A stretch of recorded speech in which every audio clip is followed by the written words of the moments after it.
गुरु प्यारे साथ संगत जी, बड़े प्यार और सत्कार से कहना जी, धन निरंकार जी। साथ संगत जी, दासी आप सभी के बीच एक विचार लेकर आई है, आशा है प्रवान करेंगे। साथ संगत जी, प्यार से कहना जी, धन निरंकार जी। साथ संगत जी, आज का विषय है ज्ञान मिला पर जीवन बदला या नहीं। साथ संगत जी, आइए विचार के माध्यम से इसे शुरुआत करते हैं। साथ संगत जी, आज का विषय बहुत ही गहराई वाला है, ज्ञान मिला पर जीवन बदला या नहीं। साथ संगत जी, हम सभी ने ज्ञान लिया है, निरंकार को जाना है, सद्गुरु की शरण में आए हैं, लेकिन एक सवाल खुद से पूछना बहुत जरूरी है, क्या हमारे जीवन में कोई बदलाव आया है या फिर हम वही पुराने तरीके से जी रहे हैं। साथ संगत, ज्ञान सिर्फ सुनने का काम नहीं है, ज्ञान सिर्फ किताबों में पढ़ने का नाम नहीं है, ज्ञान का असली मतलब है जीवन में उतरना। अगर ज्ञान केवल सुनने तक सीमित रह जाए तो वो केवल जानकारी, इन्फॉर्मेशन है। साथ संगत, लेकिन जब वही ज्ञान हमारे विचारों, हमारी सोच, हमारे व्यवहार में उतर जाए तभी वह सच्चा ज्ञान कहलाता है।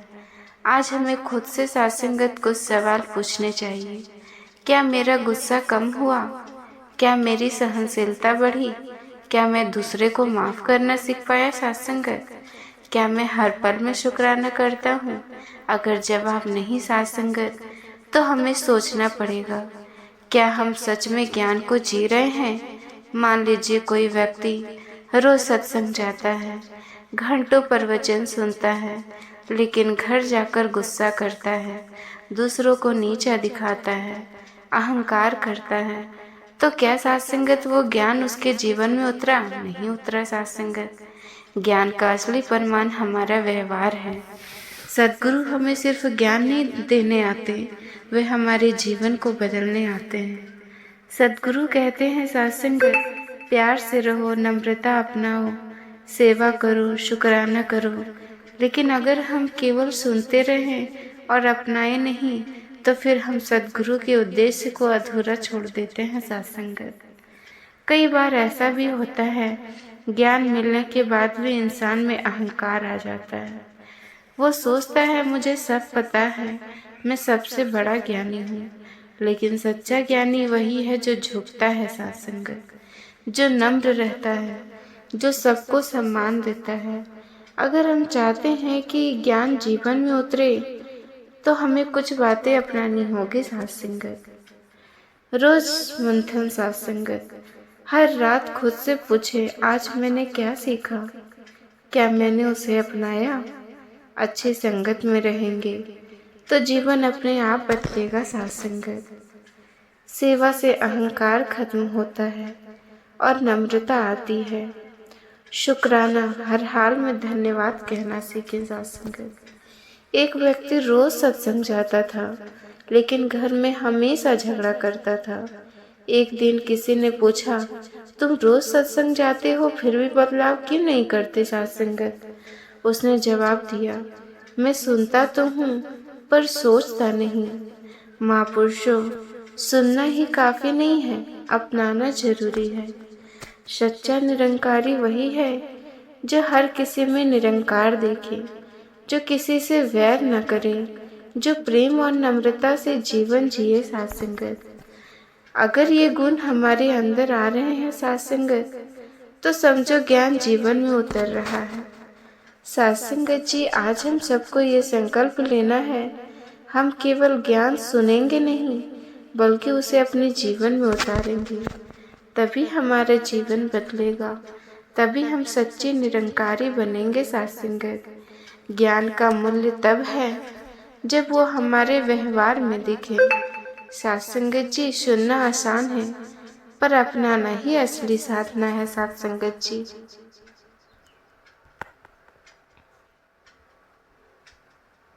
जी, हम अक्सर कहते हैं कि हमें ज्ञान मिल गया, लेकिन ज्ञान केवल शब्दों का नहीं होता है। साथ संगत जी, माता जी अक्सर फरमाया करते थे कि कुछ बनो ना बनो पर पहले इंसान बनो। आज हम इसी बात को साथ संगत जी दिल से सुनेंगे। आखिर ज्ञान लेने के बाद हमारे जीवन में वो बदलाव क्यों नहीं आता सत्संगत, जिसकी हमें उम्मीद सद्गुरु हमसे करते हैं। सत्संगत जी, एक हीरा अगर किसी अनजान व्यक्ति के हाथ लग जाता है तो वो उसे कांच का टुकड़ा समझकर बच्चों को खेलने के लिए दे देता है, लेकिन वही हीरा जब जहरी के हाथ आता है तो वो उसे तिजोरी में रख देता है। सत्संगत, ये मनुष्य जन्म वो हीरा है और सद्गुरु वह जहरी है जिन्होंने इसकी कीमत बताई। लेकिन विडंबना देखिए सत्संगत, आज इंसान इस हीरे को कंकड़ पत्थरों के भाव लुटा रहा है। अभी थोड़े दिन पहले एक सत्संगत जी जिज्ञासु महात्मा ने जिक्र किया था कि कैसे दुनिया उन्हें भ्रमित करने की कोशिश कर रही है।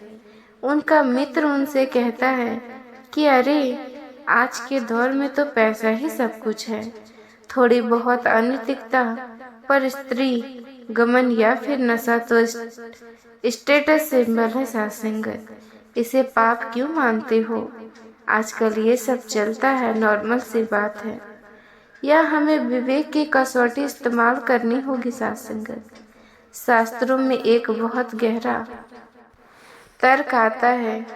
गोस्वामी तुलसीदास जी ने रामचरितमानस में लिखा है, काम क्रोध मद लोभ सब नाथ नरक के पथ। सत्संगत जी, काम क्रोध अहंकार और लोभ ये नरक के रास्ते हैं। अब यहाँ नरक का अर्थ मरने के बाद का कोई स्थान नहीं है। सत्संगत जी, महापुरुषों ने समझाया है कि जब आपका जीवन जीते जी बेचैनी, डर और अविश्वास से भर जाए, वही नरक है। लोग कहते हैं कि पैसा सब कुछ है। सत्संगत, एक बार सोचिए, पैसे से आप बिस्तर खरीद सकते हैं पर नींद नहीं, पैसे से दवा खरीद सकते हैं पर स्वास्थ्य नहीं, पैसे से मकान खड़ा हो सकता है पर उसे घर बनाने के लिए प्रेम और चरित्र चाहिए। इतिहास गवाह है। सत्संगत, रावण के पास क्या कमी थी? सोने की लंका थी, यानी कि अपार धन था। सत्संगत, ज्ञान इतना था कि शिव तांडव स्रोत रच दिया, बल इतना कि काल को भी पाए से बांध रखा। लेकिन सत्संगत जी, कमी कहाँ रह गई? केवल एक चरित्र की, एक स्त्री पर डाली गई गंदी नजर ने उसके सोने की लंका को राख के ढेर में बदल दिया। यदि धन और बाहुबल सुख के कारण होते तो दुर्योधन दुनिया का सबसे सुखी इंसान होता, लेकिन अंत क्या हुआ? सत्संगत, विनाश। इसीलिए जब कोई आपको ये कहे कि पाप करने में मजा है, तो उसे महापुरुषों का ये प्रमाण दीजिए। क्षण भर का सुख और जीवन भर का दुख ये सौदा समझदारी का नहीं। सत्संगत, अब बात आती है आहार की। एक सत्संगत जी, महापुरुषों ने संतों का प्रमाण देते हुए पूछा था, जैसा खाए अन्न वैसा होवे मन। ये क्यों कहा गया? सत्संगत, ये केवल कहावत नहीं, विज्ञान और अध्यात्म दोनों इसे मानते हैं। पर हमारे मिशन में तो खाने पीने की कोई मनाही नहीं है। सद्गुरु ने हमें आज़ादी बख्शी है, बिल्कुल सत्य है। सद्गुरु हमें रस्मों रिवाजों और वहमों भरमों से निकालकर आज़ाद करते हैं, लेकिन साथ ही सद्गुरु हमें विवेक भी देते हैं। सत्संगत, अगर महापुरुषों ने कहा है जैसा खाएं अन्न वैसा होवे मन, तो सत्संगत इसके पीछे एक गहरा विज्ञान और अध्यात्म है, जिसे समझना हमारी स्वयं की जिम्मेदारी बनती है। हम अपने घर के बाहरी मंदिर को कितना साफ रखते हैं, वहाँ जूते लेकर भी नहीं जाते, तो फिर इस शरीर रूपी मंदिर जहाँ साक्षात निरंकार का वास है, वहाँ हम क्या डाल रहे हैं? इस पर विचार करना बहुत जरूरी है। सत्संगत, विज्ञान भी मानवता है कि हर भोजन की अपनी एक ऊर्जा यानी एनर्जी होती है। जब किसी जीव को मारकर भोजन प्राप्त किया जाता है, तो मृत्यु के समय उसके शरीर में जो भय, जो दर्द और तनाव के हार्मोन यानी कि स्ट्रेस हार्मोन पैदा होता है, वो पकने के बाद भी नष्ट हो जाती है। सत्संगत, जब हम वो आहार लेते हैं तो अनजाने में ही वो निर्दयता, वो बेचैनी, वो भय हमारे मन का हिस्सा बन जाता है। इसीलिए सत्संग की महत्वता है। सत्संगत, सत्संग कोई रस्म नहीं। यहाँ हम इसलिए नहीं आते क्योंकि हमारी हाजिरी लग जाए, हम यहाँ इसलिए आते हैं क्योंकि संसार की हवा जहरीली है और सत्संग ऑक्सीजन का चैम्बर है। जब हम सत्संग में संतों के वचन सुनते हैं तो हमारे मन पर जमी हुई संसार की परतें उतरने लगती है। जैसे साबुन कपड़े का मैल काटता है, वैसे ही गुरु के वचन हमारे पापों और गलत विचारों को काटते हैं। माता जी, सुदीक्षा माता जी ने ही हमें यही समझाया है, सत्संग की ब्रह्म ज्ञान को केवल जानना नहीं है, जीना भी है। जीने का मतलब है परिस्थितियाँ चाहे कैसी भी हो, हमारा रिस्पॉन्स महापुरुषों वाला होना चाहिए, संसारी लोगों वाला नहीं। हमने ये तो जान लिया कि सत्संगत हमें क्या करना है, हमें कुसंग और अनैतिक आचरण से बचना है। लेकिन अब मन में ये सवाल पैदा होता है कि इस भागदौड़ भरी दुनिया में जहाँ नौकरी की टेंशन है, परिवार की जिम्मेदारियां हैं, वहाँ भक्ति को कैसे फिट करें। अक्सर हम सुनते हैं कि लोग कहते हैं, महाराज दुकान से फुर्सत नहीं मिलती, ऑफिस में बॉस का बहुत दबाव रहता है, घर में झगड़ा और तनाव बहुत गहरा है, सत्संगत सिमरन के लिए समय कहाँ से लाएं। यहीं पर हमसे चूक हो जाती है। भक्ति कोई एक्स्ट्रा एक्टिविटी नहीं है सत्संगत, जिसके लिए अलग से समय निकालना पड़े। शास्त्र में राजा जनक का उदाहरण आता है, उसको देखिए सत्संगत, वो विद्रोह कहे जाते थे। एक बार एक जिज्ञासु उनके पास गया, उनसे सोचा, ये कैसा ज्ञानी राजा है, ये तो मखमली गद्दे पर बैठा है, राजकाज चला रहा है, ये मुझे क्या ज्ञान देगा। राजा जनक ने उसके मन की बात जान ली। उन्होंने उस जिज्ञासु के हाथ में दूध से लबालब भरा हुआ कटोरा दिया और 2 सैनिक उसके पीछे लगवा दिए। शर्त यह थी सत्संगत की उसे पूरे नगर की परिक्रमा करनी थी, लेकिन अगर दूध की एक बूंद भी गिरी तो सैनिक उसे क्षण उसका सरधड़ से अलग कर देंगे। वह व्यक्ति गया, पूरा मेला देखा, नाच गाना देखा, बाजार गया और वापस आ गया। राजा जनक ने पूछ लिया, बताओ नगर में क्या क्या देखा। उसने हाथ जोड़कर कहा, राजा मेरा पूरा ध्यान तो इस कटोरे पर था, मुझे डर था कि एक बूंद गिरी तो मेरी गर्दन जाएगी। मैंने नगर देखा तो सही, पर मेरा ध्यान वहाँ नहीं था। बनकर जीते हैं तो चिंता होती है, जब आप सेवादार बनकर जीते हैं तो चिंतन होता है। तय आपको करना है कि आपको चिंता चुननी है या चिंतन। एक बहुत महत्वपूर्ण पहलू है सत्संगत हमारा व्यवहार। लोग आपके माथे का तिलक, गले की माला बाद में देखते हैं, पहले आपकी जुबान देखते हैं।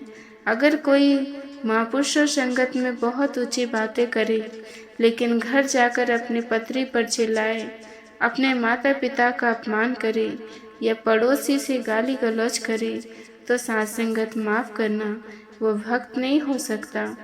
कबीर जी ने कहा है, पोथी पढ़ी पढ़ी जग मुआ, पंडित भया न कोई, ढाई अक्षर प्रेम का, पढ़े सो पंडित होए कबीरा, पढ़े सो पंडित होए। तो सत्संग जी, एक मिठाई की दुकान का बोर्ड बहुत सुंदर लगा हो, लेकिन अंदर बैठा हलवाई ग्राहकों को गालियां देता हो, तो क्या कोई वहां से मिठाई खरीदेगा? नहीं खरीदेगा। हम इस मिशन के सदगुरु के सेल्समैन या रिप्रेजेंटेटिव है सत्संगत। हमारा आचरण ही वो मिठास है जिसे देखकर दुनिया हमारे गुरु की तरह आकर्षित होगी। अगर हमारी वाणी कड़वी है तो हम अपने सदगुरु का प्रचार नहीं बल्कि अप्रचार या बुरी पब्लिसिटी कर रहे हैं। इसलिए सत्संगत सहनशीलता और मिठास को अपना गहना जरूर बना लीजिएगा। जब सामने वाला आग उगले तो आप पानी बन जाइए। आग से आग नहीं बुझती, पानी ही उसे शांत कर सकता है। आजकल परिवारों में दरारें क्यों आ रही है सत्संगत? क्योंकि हमारे पास क्षमा नाम का हथियार नहीं बचा। अगर हमारी जीभ दांतों के बीच आकर कट जाए तो क्या हम दांतों को हथौड़े से तोड़ देंगे? नहीं सत्संगत। हम दर्द सहते हैं, दवाई लगाते हैं, क्योंकि दांत भी हमारे हैं और जीभ भी हमारी है। परिवार में भी यही अपनाइए साथ संगत। अगर किसी ने कुछ कह दिया तो उसे पराया समझकर बदला मत लीजिए। ये सोचिए, ये तो मेरा ही अंग है, शायद इसकी अभी समझ भी कम है। कोई बात नहीं, शास्त्र कहते हैं सासंगत जी, सासंगत माफ करना कमजोर का नहीं ताकतवर का काम है। एक छोटी सी बात को पकड़कर हम सालों साल अपने दिलों में बोझ लेकर घूमते हैं। सद्गुरु समझाते हैं, बातों को पकड़ना छोड़ दो, निरंकार के दामन को पकड़ना सीख लो। जो बातों को पकड़ता है वो उलझ जाता है, जो दामन पकड़ता है वो सुलझ जाता है। अब आप कहेंगे, महापुरुषों जी, समाज तो सुधरता नहीं, हम कब तक बर्दाश्त करेंगे? कब तक? हमें समाज को नहीं सुधारना साथ संगत, हमें खुद को बचाना है। इसे एक सुंदर उदाहरण से समझिए। समुद्र में नाव तैरती है, ठीक है, नाव को तैरने के लिए पानी की जरूरत है, लेकिन खतरा तब होता है जब पानी नाव के अंदर आ जाए। हम संसार में रहे यानी नाव पानी में रहे, ये जरूरी है, लेकिन संसार हमारे अंदर या घुस जाए तो इस ध्यान देना है साथ संगत, संसार हमारे अंदर कैसे घुस। साथ संगत जी, आप जी को ये विचार पसंद आया हो तो साथ संगत चैनल को सब्सक्राइब जरूर कीजिएगा। साथ संगत जी, प्यार से कहना, धन निरंकार जी।